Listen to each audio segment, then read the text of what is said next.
Welcome to In the Lab with Hoopsology. We are back once again. I am Matt Thomas, joined as always by my co-host and best friend Justin Goodrum. Justin, how you doing, man?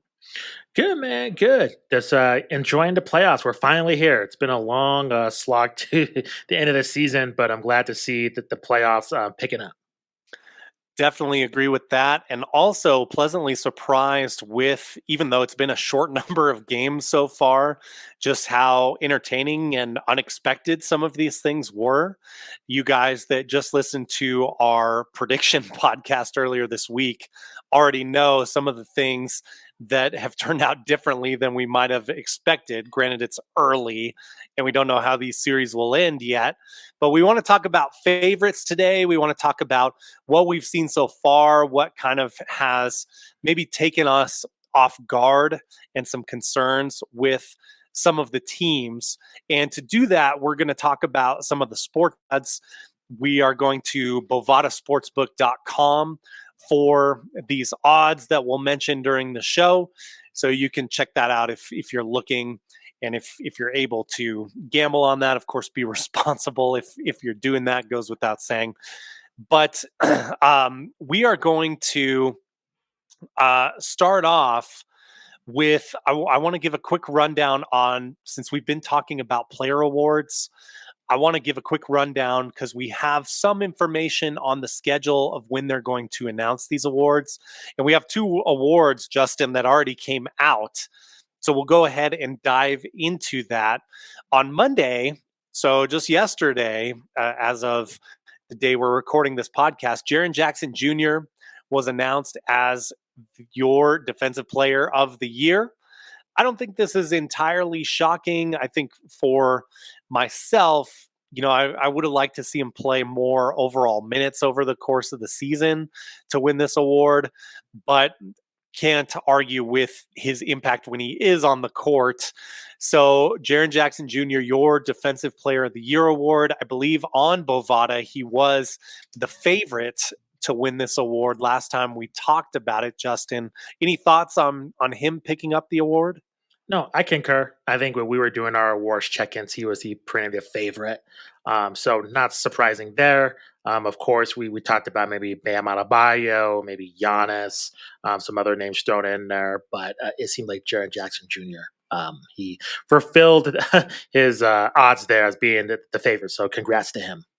Absolutely. Yeah, it seemed like on the Bucks you had maybe potentially some players kind of crossing each other out, because I That's true. think Brooke Lopez was the leader to win the award on that team. But really, I would argue Giannis is a more impactful defender overall. But also, you have Drew Holiday, who is one of the best defensive guards in the league. So you have a great defensive lineup, obviously explains why they are where they are in the playoffs. Today, on Tuesday, we had the first ever awarding of the Clutch Player of the Year award. So I guess this is based a lot on fourth quarter performance, impact at the end of ball games. And we had a winner from the Kings, who are very relevant right now. De'Aaron Fox picks up the first ever Clutch Player of the Year award. So again, congratulations to him. Justin, thoughts on this? I know Jimmy Buckets was another favorite to win this award, but do you feel like it wound up in the right hands here?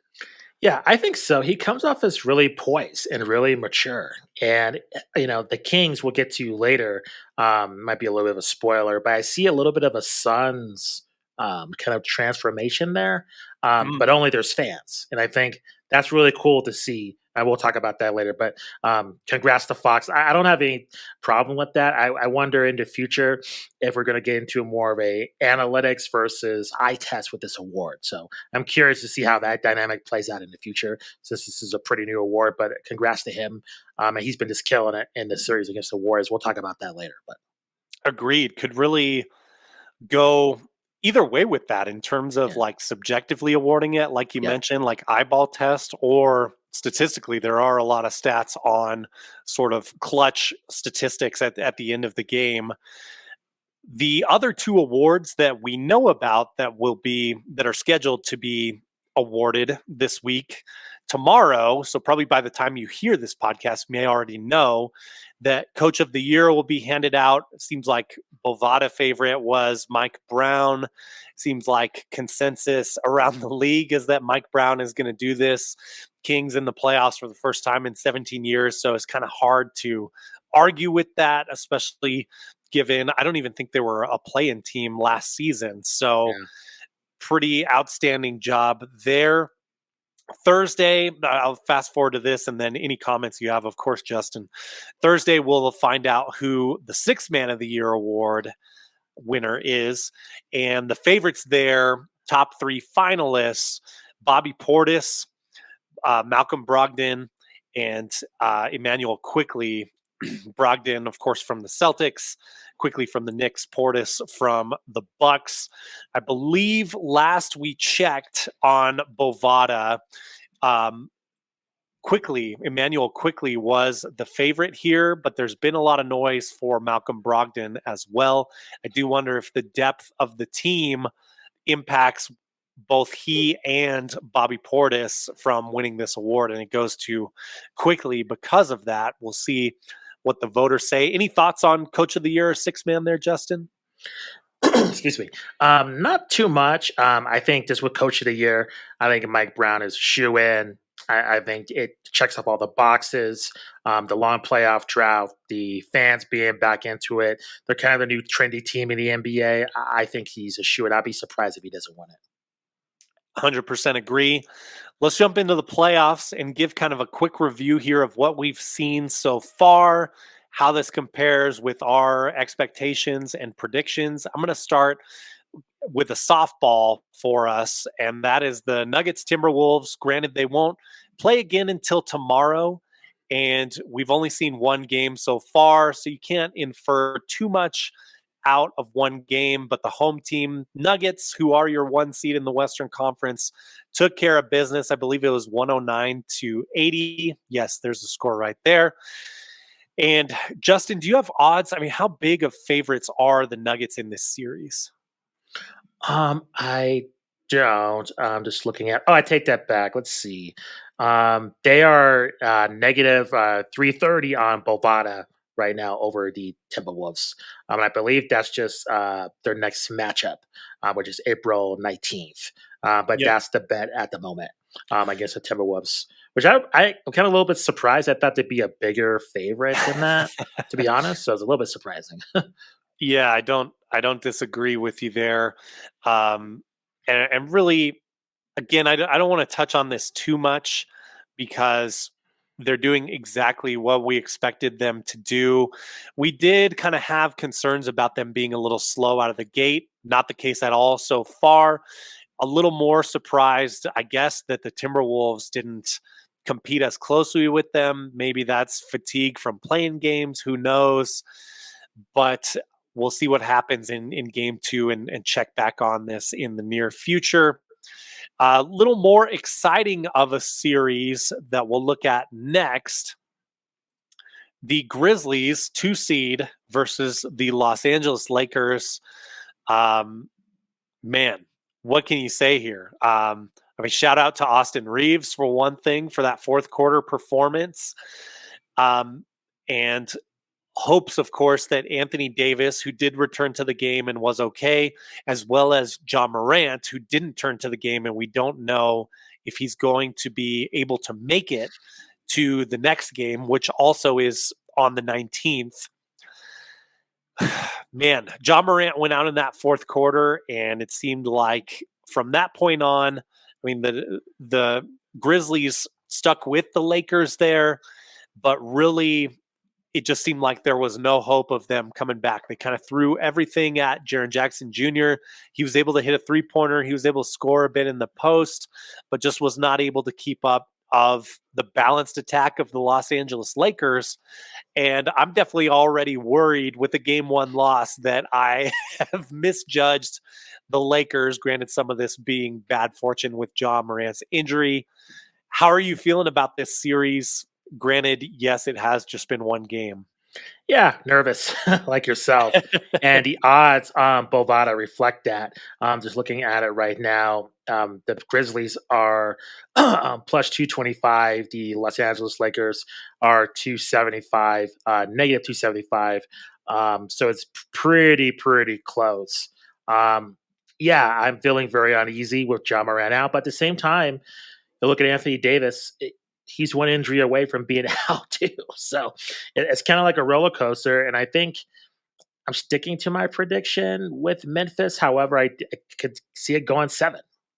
Just because of the injuries and the ebbs and flows. So we'll see what happens there. And also with Memphis, just looking at some of the stats here, they have the best home record in the NBA. So that's pretty concerning that the Lakers beat them game one despite Morant being hurt. So I think that is a warning sign for this team with a lot of pressure. I realize they've made the playoffs before, but um, this is probably the first time where title aspirations, championship, that is in the radar of this team for a lot of their fans there. And pressure does play a factor, believe it or not, despite what Mark Cuban says. Pressure and intensity and just the feel of the series, that is something to really take account for the series. And if John Moran is hurt, you have veterans on there. LeBron, he's been in every conceivable situation imaginable. So, that favors the Lakers in that regard. So we'll see how it plays out. But like yourself, I'm feeling pretty uneasy, to say the least. Yeah, well said. And I think, Memphis has had this identity all year of like, we're the legend killers. We're going to take the Warriors out. It would be massively disappointing if they were bumped out, of course, in the first round by the Lakers, who I would imagine they initially were favored over, or at least it was probably closer than the odds are at now. But I could be wrong about that because public opinion has been strong with the Lakers, and maybe you and I were wrong to predict against that. We'll see what happens. Justin and I, of course, picked Memphis in 6. So next series, one of, I would say, more intrigue. Not necessarily anything that is out of the norm from what we've expected. Basically, home team has carried so far, which is what you're supposed to do at home. And that, of course, is the 3 seed Sacramento Kings versus the 6 seed Golden State Warriors. I guess I was just mega impressed by that game one that the Kings held on, just kept attacking, and were able to sustain that lead. I thought at a certain point, you're going to get a stop as the Warriors, and you're going to be able to give yourself enough 3-point attempts or what have you, just field goal attempts when you've got Stephen Clay that, no lead is ever secure, as we've always talked about. But credit to the Kings. I mean, the best offense in the league, Warriors second best offense in the league, and had just enough defense to keep their pace up and outgun the Warriors. Thoughts on this series so far, Justin? Yes, tons of thoughts. First, I think to your point with the Sacramento Kings, their defense has been really huge. Steve Kerr mentioned that, forcing a ton of turnovers for the Golden State Warriors, and that's been a huge factor. Another thing is the Warriors are horrible on the road. So this is, I can't, not too surprising. And this will be a test for the Kings. They've never been really put in a situation of, facing the defending champions. And, they're going to the Warriors' house, which they have a very intense home court themselves. So this is a big test for the Kings. And for the Warriors, another thing is with Draymond Green. In terms of what happened there with Sabonis, stepping on him, and just how he is with technicals. I mean, he's always leading the league in technicals. We don't know how much of a factor that's going to be in future games in terms if the Warriors do advance as we picked, how that's going to be a factor in terms of how much of an impact that is going to be on with the Warriors. So. Even though with our predictions, I can't say I'm too surprised with the Warriors' floss this season. And if they lose, I think it's going to be interesting to see how this team, where they go from here. I mean, Steph's relatively healthy. Clay, I think we have given him the grace to come back from his devastating injury. We know about Draymond being older. Poole has been a huge factor on this team. I believe Wiggins is out. So I just where do you go from here? I think there might be some dramatic changes if the Warriors lose in the first round. Yeah, a lot of money on the books there in Golden State. And yeah, I'm with you. Lots of rumors already circling about Draymond to the Lakers after this, things like that, which tend to happen. The Warriors, as we mentioned on the last episode, struggle on the road. That's what they've done so far in Sacramento, although that game one was close. So they need to carry home. Absolutely. I think both of those games are must win since they are the lower seed here and don't have home court advantage. So you would expect them to bounce back in a big way when they come back home and the bench to play better, as typically is the case in the playoffs. Last series, again, another surprise in my book anyway. So pretty much all of these except the 1 versus 8 seed have been surprising to me at first, although it's early. This last series, of course, the 4 seed Phoenix Suns versus the 5 seed Los Angeles Clippers. And what do you know? We get a weird but impactful game by Russell Westbrook. We get a fan interaction at halftime, him saying, "Stop calling me Westbrook." That whole thing again happening. But we get a road win in game one for the Los Angeles Clippers without Paul George. And I am floored. Kawhi Leonard was amazing. The Kevin Durant, by the stats, was pretty amazing as well for Phoenix. Chris Paul had a rough game. I believe he was like 2 for 8 from the floor. So they got to have more from him. And this is something where you now start to wonder. And yes, it's only one game. I still would pick Phoenix to win this series. But each of those 4 cogs that are driving this Phoenix Suns machine have to be functioning for them to get a return here. And I think that's what we saw today. You had a little bit of weakness there, and the Clippers had enough to get past it. They have enough, they certainly have more depth overall than the Phoenix Suns, even if they don't have as much talent. So, Justin, your thoughts on this, and give us the odds on this as well, if you have them, because I'm curious to see what the plus minus is here. Yeah, it's razor close. The Suns are minus 185, Clippers are plus 160. So it's like a Wow. virtual Okay. dead heat. On Bovada Um, there. Huh. can't say I'm surprised. I mean, the Suns are inconsistent. I mean, to me, it's like I don't like any of these teams. I think the series will be fun to watch, but in terms of picking a winner, like, I don't have faith in any of them. I think it's very interesting with Charles Barkley, what he said on his pregame analysis that Kawhi Leonard's been playing the best basketball in the league for about a month now, entering the playoffs. So I think that's really fascinating to hear. Just with his huge game one, but I'm not too surprised. And with Chris Paul, that's the story of his career, right? Really, just up and down, really, inconsistent. So we'll have to see. But I wouldn't write him off. He's coming when people dismiss him.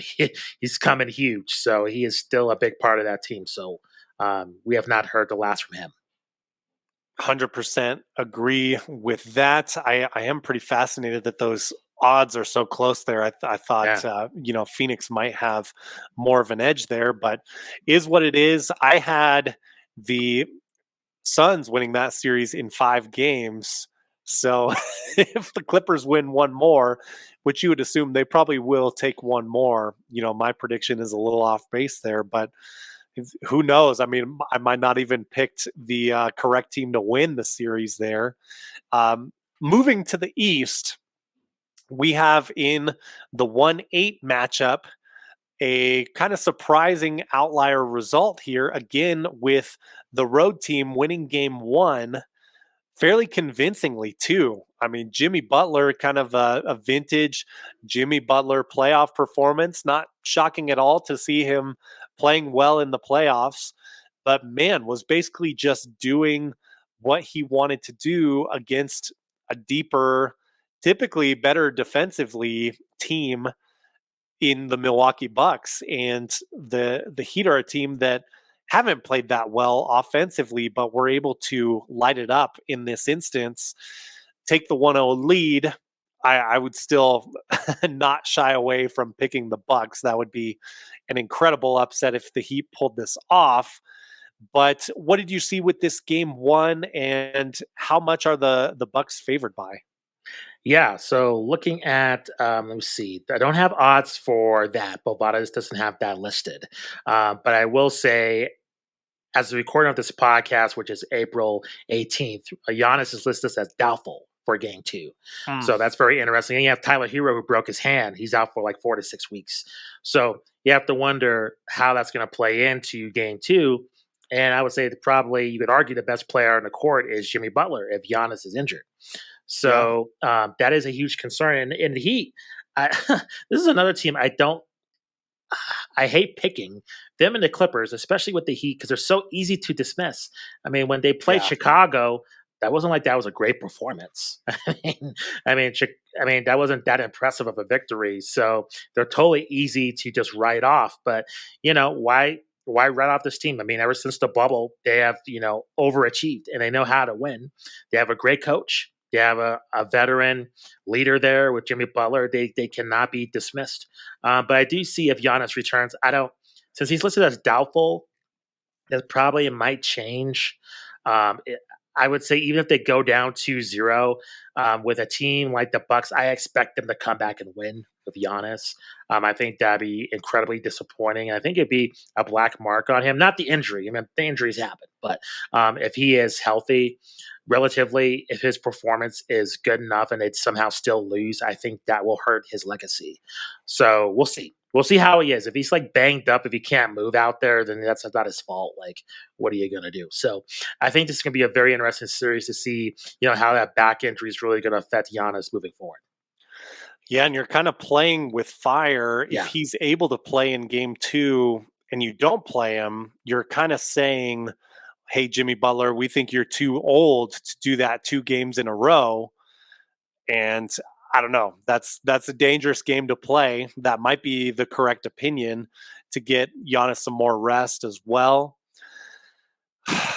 But we'll see what happens there. I do still fully expect the Bucks to win this series. I think they can even take a game or two, honestly, without Giannis. I think they have enough talent to be able to do that. But you're right, Jimmy Butler is the best player in that series if Giannis is out. So it gets a lot more interesting. A series that is not that interesting, I'll just come out and say it, is our, our next one here. And this may be the only prediction that I feel like we kind of nailed so far. Granted, a lot of extenuating circumstances contributed to the other stuff we've talked about, but Boston versus Atlanta.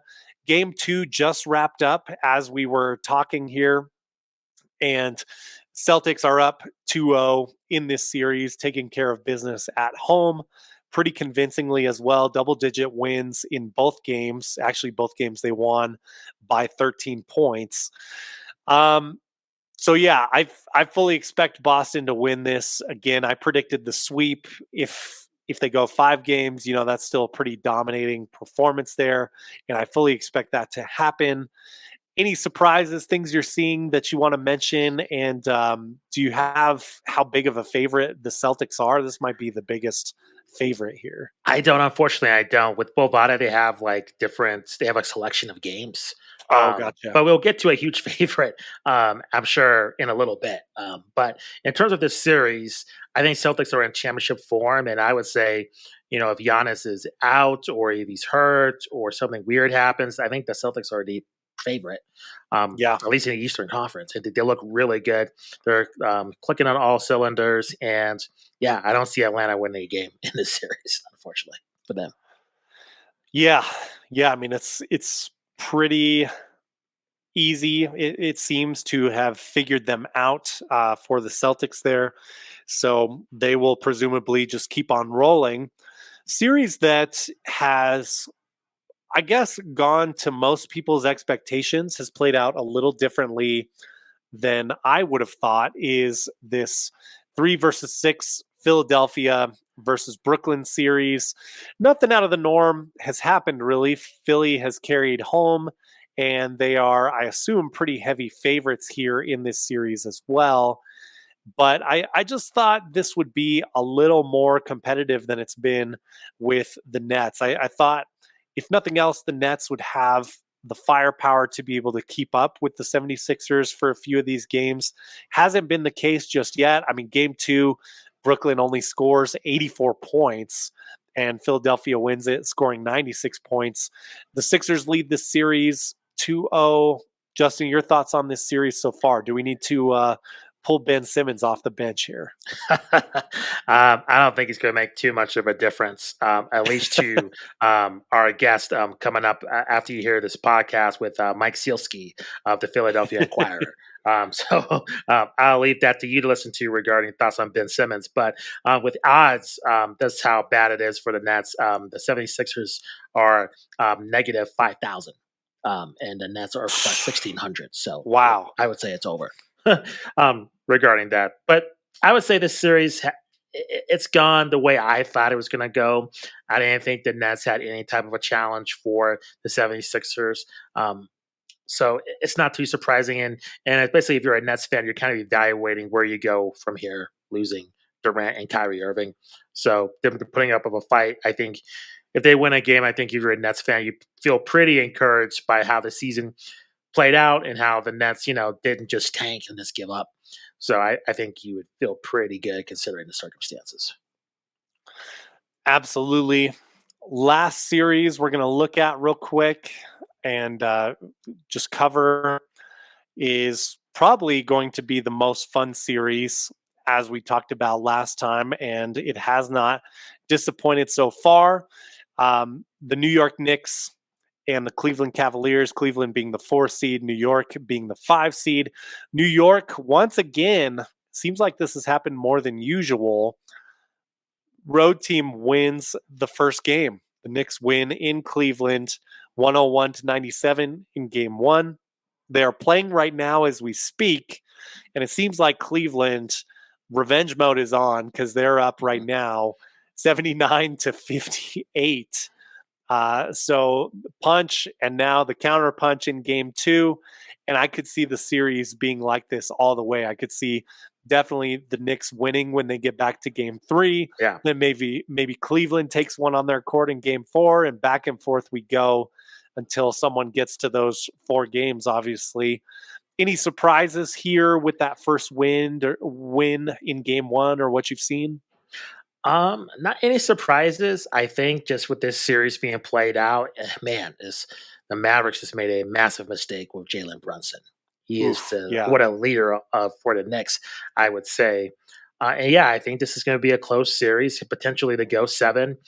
And I forgot who we talked to. Was it CP the franchise or somebody else who covers the Knicks? I think I asked about if they won the title, what would happen? And they had a muted response. They were like, "Oh, I think you'll be okay." And but man, to see those Knicks fans after game one, I mean, they're losing their minds. I mean, heaven help, heaven help New York if they win the title somehow. Because I don't know. They get hyped after one win like I've never seen a fan base. I mean, you saw the Kings; they were pretty calm, just waiting to enter the arena. There's a bunch of Kings fans there that seem pretty, just happy. I mean, the Knicks' energy is just completely different. So I'm not be saying that a lot if the Knicks continue to advance, but that's what I'm noticing. There's nothing like Madison Square Garden when the Knicks are in the playoffs. So I'm looking forward to seeing that and just I think just even though they're a rival of the Bulls, I have a soft spot for the Knicks, and I am kind of rooting for them just because I just want to see how nuts their fan base goes in terms of after each game win. So just sentimentally, I want that to happen, but I think people picking the Cavaliers as the favorites, I think is warranted. Yeah, with you. And I think that's who we both picked in the Yep. series, in spite of, I feel the same way as you do about the Knicks. I mean, they're very high on my list of teams that I want advancing in the playoffs, given that, my favorite team isn't in the dance right now. I would say regionally, it's the Nuggets for me. Then got a soft spot for the Kings as well, kind of those lovable new face underdogs. I've always been a fan of Giannis, but I would probably honestly rather the Knicks go further in the playoffs if I could choose it. honestly, of any team in the Eastern Conference. If I could push a button and I get one wish that is playoff based in the Eastern Conference, very specific, I know. I would pick the Knicks in the NBA Finals just because I'm with you. I think it would be so much fun And the for NBA as well. everyone. Yeah, Yeah, I mean, the league would like it because it'd be huge ratings. So, absolutely. yeah. So let's go Knicks, I guess. Carry on. Keep up the good work. At least, if nothing else, we're getting an amazing series with this. And so far, a great first round. And we got to wrap up so we can get back to watching the first round. Justin, anything else before we wrap up here? No, that's it. I love the energy, especially in the first round. I love the fans just showing up, so that's a cool thing to see. And we're just waiting to really, await the outcome of some of these teams that are going to be. Are they legit? I mean, what about Memphis? What about the Kings? Could the Cavaliers get bounced early? I mean, there's a lot of teams that are new to this type of atmosphere. Can they handle the pressure? So we'll see. Absolutely. He's Justin Goodrum. I'm Matt Thomas. Thank you for joining us once again. This has been In the Lab with Hoopsology. We will be in touch with you guys again very soon. We have a lot of exciting interviews that will be coming out in the next few weeks. Very excited for you to hear that. Thank you, as always, for your support. Take care. Peace out. See ya.